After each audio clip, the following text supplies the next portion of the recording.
Bonjour Marek Alter, vous êtes bien sûr cet intellectuel, cet écrivain, ce romancier traduit dans le monde entier et vous êtes aussi cet homme engagé pour la paix depuis si longtemps. Vous publiez une lettre aujourd'hui dans le journal Les Échos, mais surtout c'est une lettre que vous avez adressée personnellement au président Poutine, que vous connaissez depuis 30 ans. Et vous lui dites « Arrêtez la guerre ». Mais est-ce que ça a une chance d'avoir une portée, une lettre comme ça ?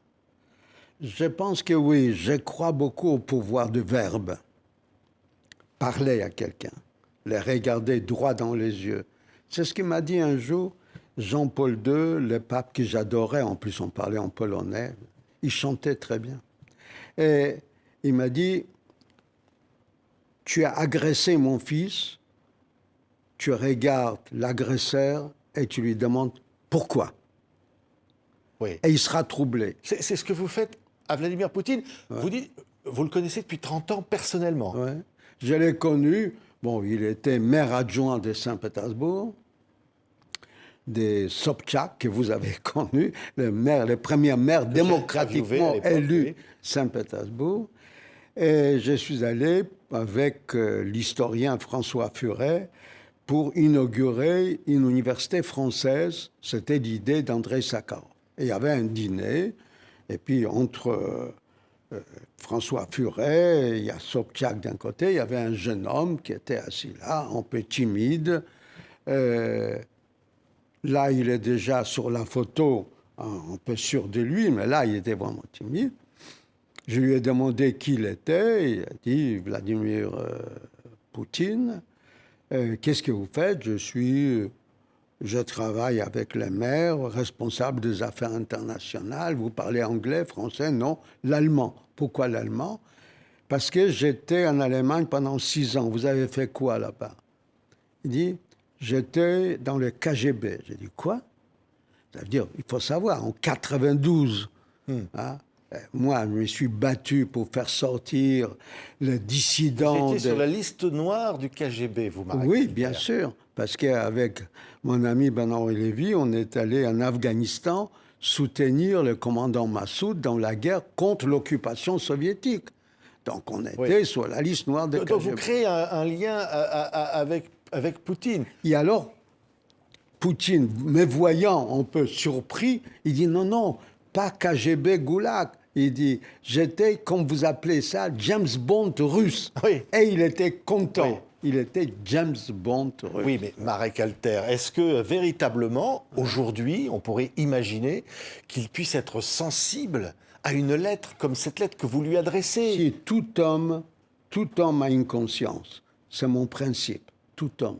Il faut savoir, ça me l'a touché, la conscience. Alors, parfois, les hommes n'arrivent pas, c'est Dieu qui les touche. Oui. C'est la révélation. Mais je pense que oui. Oui, alors, vous dites des choses, pardon, mais vous lui dites des choses qui peuvent peut-être le toucher. Vous dites, par exemple, une chose, vous dites, c'est un piège tendu par les Américains. Ouais. Vous êtes tombé dans un piège tendu par les Américains. Vous dites ça à Vladimir Poutine. Mais en plus, je les crois. Je les crois. Et bien sûr, ça va dans son sens d'une certaine manière, sauf qu'il s'est pensé plus malin que les Américains, que Biden. Nous vivons là une situation particulière, historique. Il y a d'abord une guerre et les gens meurent, et on pensait que ce sera impossible en Europe depuis la Deuxième Guerre mondiale, encore qu'il y avait la guerre de Yougoslavie, où il y avait aussi des morts, et c'était aussi en Europe. On a oublié, bombardement de Belgrade, Kosovo, Sarajevo. Mais c'est quand même, ça fait longtemps qu'on n'a pas vu les ruines, les gens écrasés sous les décombres. Ce sont mes souvenirs de Varsovie. Varsovie sous les bombes. Oui, mais pourquoi c'est un piège tendu par les Américains? Pourquoi? Parce que les Américains voulaient absolument affaiblir Poutine. Pourquoi? Parce que la deuxième phase, c'est la Chine avec la Chine. La Chine va revendiquer Taïwan à tous les coups. Elle est obligée de le faire. Ça fait partie de son patrimoine. Qu'est-ce qui s'est passé inaperçu? Pendant que Biden était au Japon, les avions chinois et russes ont fait le tour de l'espace aérien japonais pour montrer qu'ils sont ensemble. Or, tant que la Chine a l'arrière-pays qui est immense, les gens qui nous écoutent ne savent pas, la Russie, c'est le plus vaste pays du monde. Les traversées, ils font 1 mois. C'est le plus vaste pays du monde. Donc, tant que la Chine a un pied-à-terre en Europe, en pleine Europe, sur la mer Caspienne, la mer du Nord, la mer... Bon. Donc, elle est forte. Donc, pour affaiblir la Chine, c'est mon analyse, je ne suis pas un grand stratège militaire, pour affaiblir la Chine, il fallait affaiblir la Russie. Et le mieux, c'est d'installer tout autour de la Russie les bases militaires de l'OTAN. Parce que l'OTAN, c'est l'Amérique. Oui. C'est-à-dire, il y a une fiction. L'OTAN, c'est la France, c'est l'Allemagne, etc. C'est pas vrai. C'est l'Amérique. Oui, mais donc vous dites, l'OTAN est un organisme pour préparer la guerre. Ben, donc vous dites, Poutine a raison. Sur ce plan, il a raison, bien sûr. Le problème, c'est que, et là, notre président a très bien compris, il y avait un rêve qu'on opposait au rêve américain, de vivre à l'américaine, de manger, de mâcher des chewing-gums, d'écouter le rock'n'roll, etc.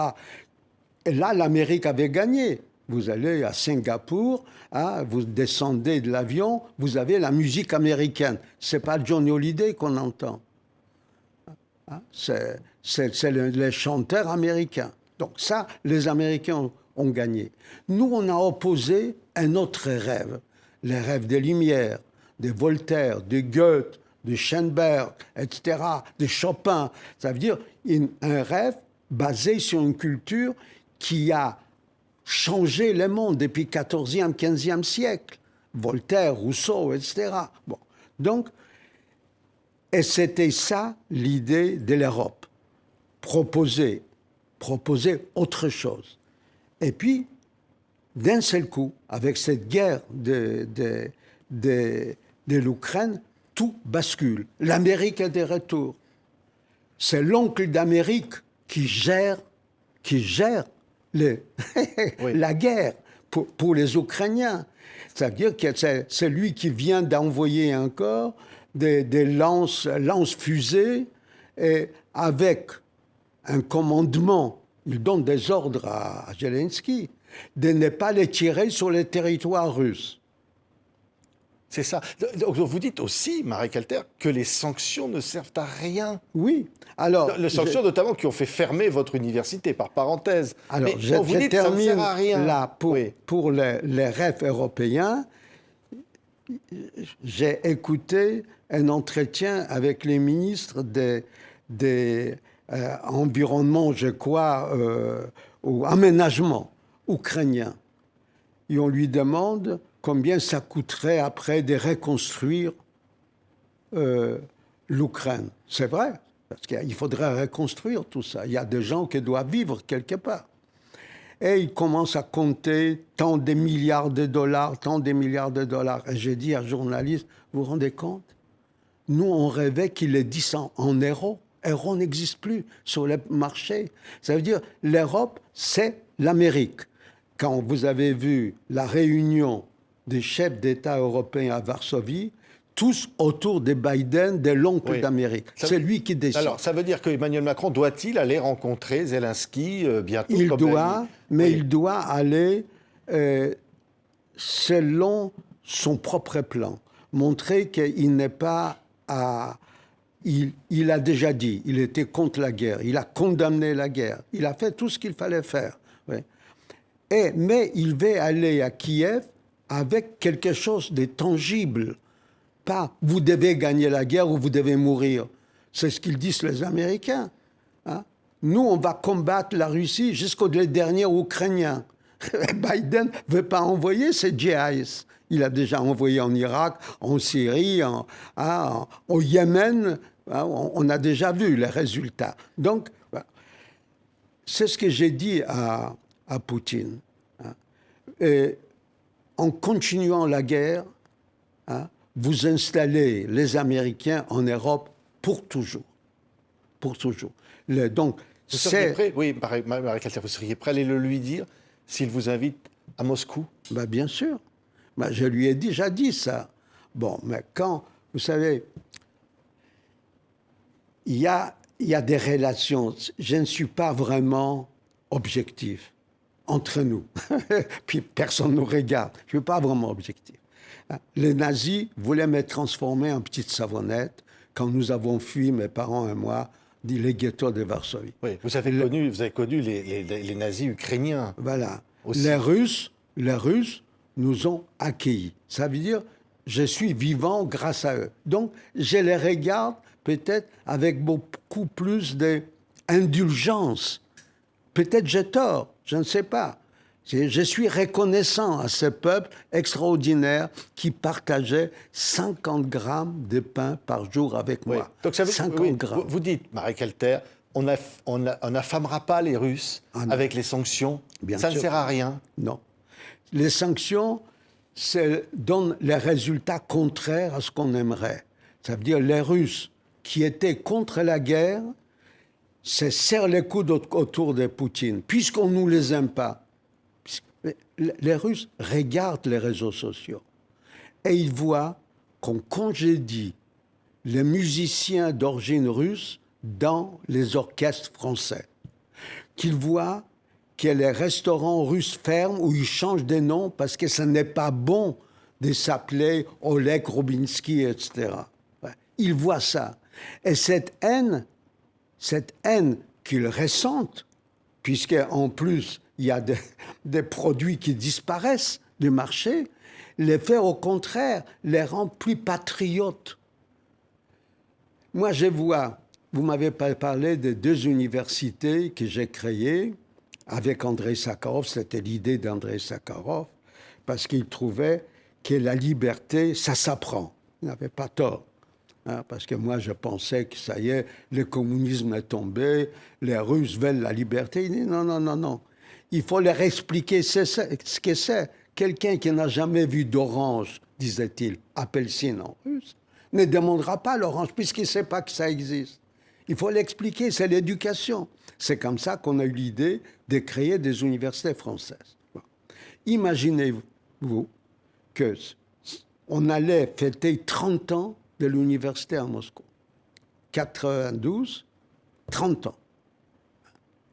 Et du coup, les universités françaises qui me soutenaient, qui envoyaient leurs professeurs, qui donnaient leurs diplômes, ont décidé de boycotter la Russie, de rompre toutes les relations universitaires, scientifiques avec la Russie. Ces jeunes gens, d'un seul coup, se retrouvent dans la rue, abandonnés comme les harkis. Ça veut dire qu'ils ont choisi la France, et d'un seul coup, la France les jette dans la rue. Alors, ça m'a énervé. J'ai écrit une lettre au président, parce que c'est inadmissible. Moi, j'essaie de maintenir le drapeau français en Russie. Poutine va partir. Même s'il n'est pas malade ou malade, il mourra comme chacun de nous un jour. Bon. Ce qui va rester, c'est Tchaïkovski, Le Lac des Cygnes, Tolstoï, La guerre et la paix, Dostoïevski, ça va rester. Oui. Donc il faut être là. C'est un énorme pays. Pour la France, c'est une chance inouïe d'être les premiers. On ne peut pas lâcher l'Ukraine, qui est en train d'être agressée. Vous avez raison. Oui. Vous avez raison. Parce que nous n'avons pas soutenu l'Ukraine par les biais qu'il fallait. L'Ukraine a aussi produit de la culture. Prokofiev en a oublié, il était ukrainien. Gogol, il écrivait en russe, mais il était ukrainien. Quand même, Les âmes mortes, c'est un chef-d'œuvre mondial. Nous avons, comment dire, nous n'avons pas choisi les bons vocabulaires. Les mots, ça pèse. Un mot tue, un mot fait renaître. Jésus a montré avec les mots, il a fait ressusciter Lazare. Oui. Alors qu'est-ce qu'il faudrait dire à Poutine, là, tout de suite? À Poutine, nous vous comprenons. Nous aimons la culture russe. Elle est formidable. Nous vous comprenons, même si nous trouvons que vous êtes trompés dans votre réaction. Mais votre réaction était légitime quand vous avez vu que les Américains allaient installer des bases militaires à votre frontière. Vous lui diriez que c'était légitime de déclarer la guerre à l'Ukraine? Pas déclarer la guerre, réagir. Sauf, moi je lui donne comme exemple Kennedy, 1962, Khrouchtchev installe une base militaire à Cuba. Qu'est-ce qu'il fait Kennedy? Il va à la télévision, il s'adresse aux Russes, il dit, si vous voulez une troisième guerre mondiale, vous l'aurez, je mobilise toutes les forces armées des États-Unis. Et qu'est-ce qu'il fait Khrouchtchev? Il dit, stop, d'accord. Il va à l'ONU, il tape avec sa chaussure, pour ceux qui s'en souviennent encore, et il enlève les fusées de Cuba.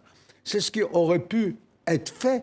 Il aurait pu parler, aller à la télévision et parler. C'est ce que je propose à notre président, avant d'y aller à Moscou et à Saint-Pétersbourg. Aller à la télévision et s'adresser au peuple russe, peuple ukrainien, qui sont, en principe, ils devraient faire partie de l'Europe que notre président préside aujourd'hui, jusqu'à la fin de À condition que ce soit diffusé en Russie, son discours. Ils verront. Aujourd'hui, les images, on ne peut pas les arrêter. Vous savez très bien, hein, vous les captez avec votre téléphone portable. On les saura, ce qu'il dit.